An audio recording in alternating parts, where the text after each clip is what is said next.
Really? Picking up in work clothes? Seriously? I heard this preschool was the best around here, but I didn't expect to see bottom feeders like you hanging around. Bottom feeders? Isn't that a bit rude to say out of the blue? What's wrong with telling the truth? You're an eyesore. You should just leave the school. My name is Emily. I live with my husband Mason and our 4-year-old son. Mason and I started dating in college. After graduation, he returned to his hometown, and we had a long-distance relationship for a while.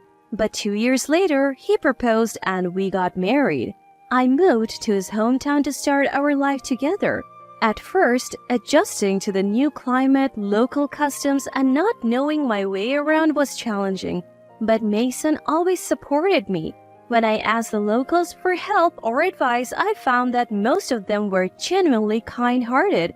At first, I was really anxious, but now I feel like this place suits me better. That's a relief to hear. Your parents told me if you ever make our daughter unhappy after taking her so far away, we'll never forgive you. Your brothers also warned me if you ever make Emily cry, we'll beat you up. What? My brothers said that? Yeah, but hearing that made me realize how much you're loved. It also made me more determined to make you happy. Mason said with a smile. Being married to Mason, I felt truly blessed. Soon after, I became pregnant. After giving birth in my hometown, I returned to our home. My parents and brothers were worried, but Mason and our neighbors supported me through the challenges of parenting. This spring, our son started preschool. Many of my mom buddies from the parenting group also have their kids in the same school, which is comforting. The teachers are as kind and reliable as their reputation suggests. We all felt every day is so much fun. But then, things started to change because of a new family. Lily and her child who joined the preschool. Lily, who moved from the city due to her husband's sudden job transfer, had a very strong personality. She once looked at the school's lunch menu and exclaimed, "What? Swedish meatballs for kids? That's like poor people food. And cornbread for a snack? I would expect that for old people, not kids. That is why I can't stand country folks." She quickly made enemies with all the moms, teachers, and even the cafeteria staff. She would also mock other moms, saying things like, "Where did you get that dress? The pattern looks like a toilet seat cover." Or, "Is that a stripped pattern? It's hard to tell with all the extra weight you're carrying." "You look like a watermelon if it were green and black." Her son, Benjamin, was no better.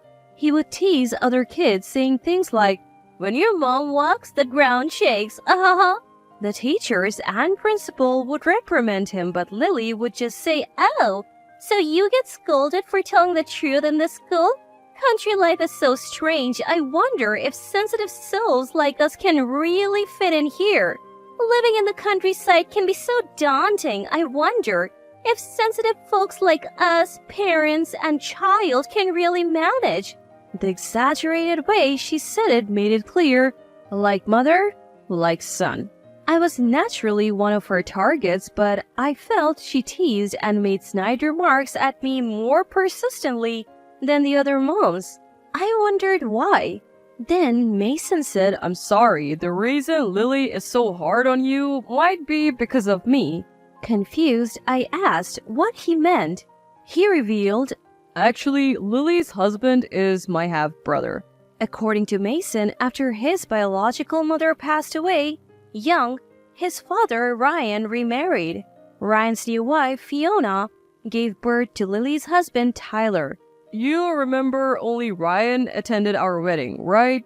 Yes, after Fiona had Tyler, I felt out of place at home. I grew up with my maternal grandparents.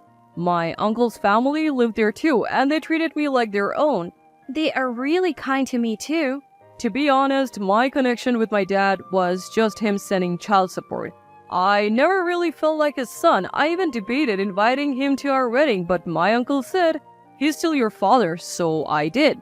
I get that you and Lily are related by marriage, but why is she always picking on me? Apparently, Lily's husband, Mason's half-brother, often visits Mason's company for business. Once, Lily saw him and ranted, "Why does my elite husband have to bow to a factory worker like you?" Although Tyler and others calmed her down, she probably held a grudge, and that's why she's been nasty to me. Lily doesn't know I'm Tyler's half-brother. If she bothers you too much, let me know. Mason offered, but I figured she would get bored eventually and decided to ignore her. Today was Family Day. The daycare our son attends combined Mother's and Father's Day into a Family Day event for kids to show gratitude to their families. There were performances, and I enjoyed taking photos and catching up with other parents. The only downside was Mason couldn't attend due to work. It's work, I'll show him the photos later. But Mason managed to finish up and arrived just in time. As we were about to leave, Lily approached. "Seriously, work clothes to pick up your kid? How could you show up like that?" People turned to look. The atmosphere grew tense, but Lily seemed oblivious. She continued, "Honestly, low-class workers have no shame, and on top of that, you're from the countryside, such a hopeless case. This daycare isn't for low-class families like yours." She then approached our son. "Being low-class is genetic, you know. It's sad you were born into it." She laughed. There was a collective gasp from the parents. But Lily seemed to think they were on her side. I stepped in. "Lily, don't say such things in front of the kids." But when I saw Mason's face, I was at a loss for words. "Oh, am I being rude? But it's the truth, isn't it?" Lily's once cheerful face turned cold and calculating. Yet, she seemed oblivious to the change in Mason's demeanor. She continued to smirk and provoke me, seemingly unaware of the disapproving looks from the surrounding parents. Just then, Lily's husband Tyler pulled up in a flashy Mercedes, honking loudly. "Sorry for the wait, Lily. I'm here to pick you up," he said as he approached. Before he could get to her, the principal hurried over. "Lily, I'm sorry for the short notice, but we would appreciate it if you could refrain from accompanying your child to school for a while." "What? Why?" "Why? Are you siding with these country bumpkins?" Lily snapped at the principal. I'm not siding with anyone. Every child in our care is precious to us like angels." "So, you're saying my child isn't welcome here?" "No, your child is one of our angels. It's you we would prefer not to have around," the principal said firmly. Tyler, confused by the situation, asked, excuse me, what's going on?" Before the principal could answer, Lily pointed at Mason, me, and our son. "Look, this low-class worker in his dirty work clothes is an eyesore. I tried to put him in his place, and now they're treating us like this." Realizing who she was pointing at, Tyler's face turned pale. But Lily continued her tirade. "This is why I hate country folks. They're just jealous of us." Feeling uncomfortable, I said, "Lily, maybe you should take a look around and see how everyone's reacting." She looked around and noticed the circle of parents and their partners, all with disapproving looks. "Why are all of you staring at us like that?" she asked, trying to grab Tyler's hand, but he pulled away. Holding their child, Tyler shouted, "I had a feeling you looked down on people, but I never thought you would be this shameless."